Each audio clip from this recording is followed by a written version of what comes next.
उनकी समस्याएं हैं, जो उनके दुश्वारियां हैं, उसके समाधान का तरीका क्या हो सकता है। प्रधानमंत्री जी का जो तरीका है वो वही है पुराना, पूर्ववर्ती सरकारों की आलोचना, पूर्ववर्ती नेताओं की आलोचना, एक ध्रुवीकरण की राजनीति, जो गैर महत्व के मुद्दे हैं उनको मुद्दा बनाने की कोशिश, जिनको लेकर के प्रधानमंत्री जी की आलोचनाएं होती है। जो देश के महत्वपूर्ण विषय, मणिपुर एक बड़ा मुद्दा है, उस पर प्रधानमंत्री की चुप्पी।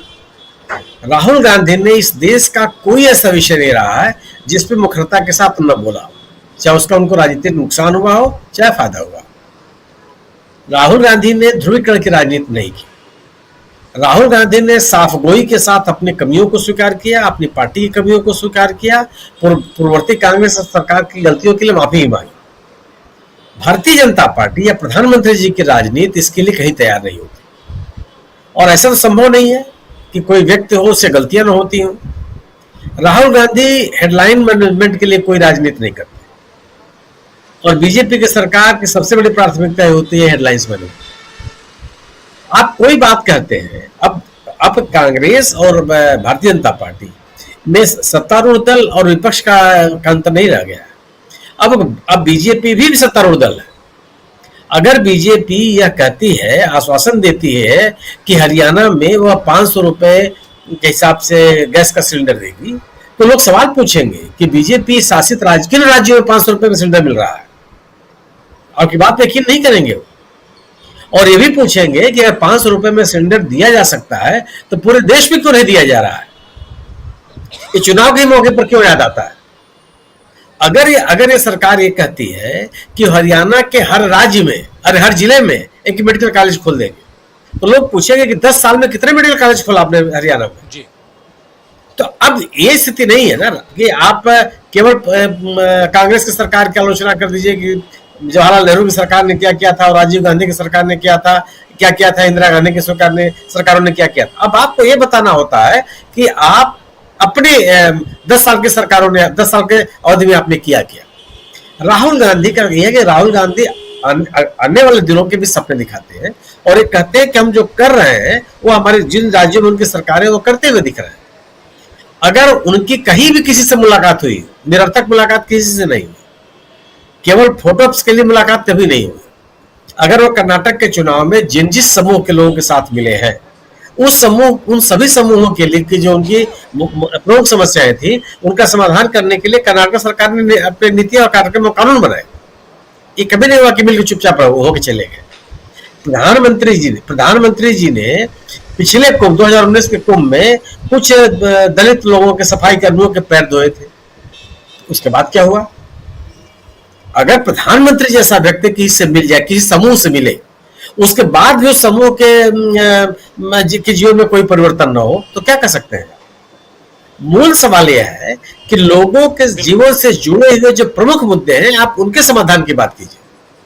आप भी प्रधानमंत्री जी श्रीनगर में कह के गए कि हम राज्य की बहाली की जाएगी। अरे अब तक क्यों नहीं हुई? और अगर नहीं हुई तो क्यों नहीं हुई, ये भी तो आप बताएंगे। राज्य की बहाली कर ही क्यों नहीं चुनाव कराया जा रहा है? क्या समस्याएं थी? और चुनाव होते ही कौन सी ऐसी चीजें बदल जाएंगे जिससे राज्य बहाल हो जाएगा? बांटा ही क्यों गया? और जब बंटवारा आपने किया, जो मुद्दे हटाए, उससे आपको फायदे क्या हुए? जिस बातों की आपने कही थी, लोग आज से पूछेंगे सवाल। राहुल गांधी का कहना है कि इमरजेंसी गलती थी, हमारी कांग्रेस की सरकार ने गलती किया था, हम माफी मांगते हैं। यह बात कहने में क्या दिक्कत होती है? आदमी से गलतियां होती है। प्रधानमंत्री जी भी कह सकते हैं कि राज्य का बंटवारा उचित नहीं था। आप राज्य का बंटवारा राज्यों को बांट देंगे और उसके बाद राष्ट्रवाद की राजनीति भी करेंगे, कोई स्वीकार करेगा इसको? ये संभव नहीं होता। तो बेसिक चीज केवल यह है कि लोगों की समस्याओं के साथ जुड़ना, और उन समस्याओं के साथ जुड़ करके उनका समाधान तलाशने की कोशिश करना, बात करना। आप कर रहे हैं, मैं मान लेता हूं कि आप कहते हैं कि जम्मू कश्मीर में राज्य की बहाली प्रमुख मुद्दा है, प्रधानमंत्री जी ने आश्वासन दिया, लेकिन लोगों के दिमाग में भी है ना कि आखिर यह अब तक क्यों नहीं किया गया? ये तो हो जाना चाहिए था पहले से भी।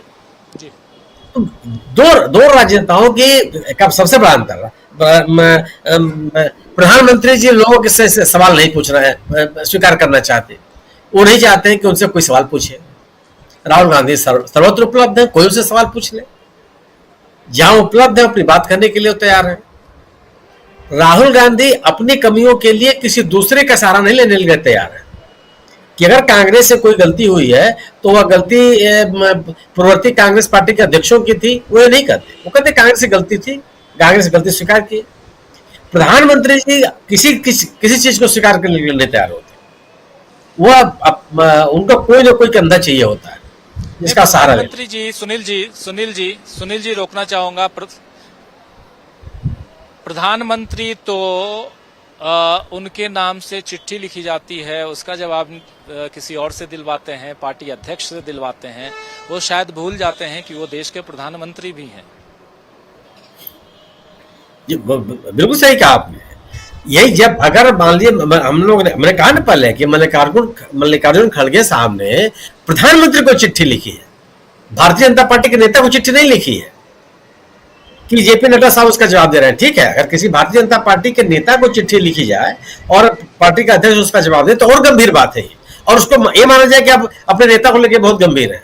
लेकिन वो चिट्ठी लिखी गई है देश के प्रधानमंत्री को, तो देश के प्रधानमंत्री को जवाब देना चाहिए, उनके कार्यालय को जवाब देना चाहिए, पार्टी को जवाब दे रही है। क्या सरकार और पार्टी का अंतर खत्म हो गया है? सरकार अलग चीज होती है, पार्टी का अलग चीज होती है। सरकार में रहने पे ढेर सारी चीजें सरकार के व्यक्ति को मिलती है, पार्टी को नहीं मिलती है। तो पार्टी के रूप में जेपी नड्डा साहब कैसे जवाब दे सकते हैं? यानी कि आप विषय की गंभीरता को स्वीकार करने के लिए तैयार नहीं है। यह जो शैली है यह भारतीय जनता पार्टी को अलोकप्रिय बनाती है, मेरा अपना मानना है। भारतीय जनता पार्टी को जो लोगों के जो सवाल हैं उन सवालों को गंभीरता से लेना चाहिए। अगर किसी भाई अगर देश के विपक्ष के नेता है ना राहुल गांधी, कि कांग्रेस पार्टी के नेता है, वो विपक्ष का नेता देश का नेता होता है। अगर देश के एक विपक्ष के नेता के बारे में इस तरह से हिंसक बयान दिए जा रहे हैं तो उसका कांग्रेस कौन लेगा? और अगर आप नहीं लेंगे तो आप राजनीति ही तो कर रहे हैं, और इस तरह की राजनीति को कैसे आम आदमी कैसे स्वीकार कर सकता है? कैसे संभव है ये? तो जो समस्याएं हैं, जो मुद्दे हैं, उनसे भागने या उनसे ध्यान हटाने की जो कोशिश है, भारतीय जनता पार्टी की यह राजनीति करने की शैली उसको 10 साल में इतना लोकप्रिय बना दी। और जिस पार्टी से, जिस कांग्रेस मुक्त भारत की बात कर रही थी भारतीय जनता पार्टी और प्रधानमंत्री जी, कांग्रेस मजबूरी हो गई। कांग्रेस के बिना अपना काम नहीं चल रहा, लोगों ने स्वीकार कर लिया। जिस कांग्रेस को लोगों ने 2014 के चुनाव में बुरी तरह से चुनाव हराया था, खारिज कर दिया था एकदम, उसी कांग्रेस को लोग अपने साथ वापस लाना चाहते हैं। यह स्थितियां क्यों बन गई? केवल इसलिए बन गई कि कांग्रेस ने लोगों के मुद्दों के साथ जुड़ने की कोशिश की। अगर जम्मू कश्मीर में लोगों की दुश्वारियां हैं, अगर वहां सालों साल महीनों इंटरनेट की फैसिलिटी नहीं दी जाती है तो लोग किस तरीके से परेशान होते हैं, उन विषयों को लेकर के कांग्रेस गंभीर है। बीजेपी बात ही नहीं करती।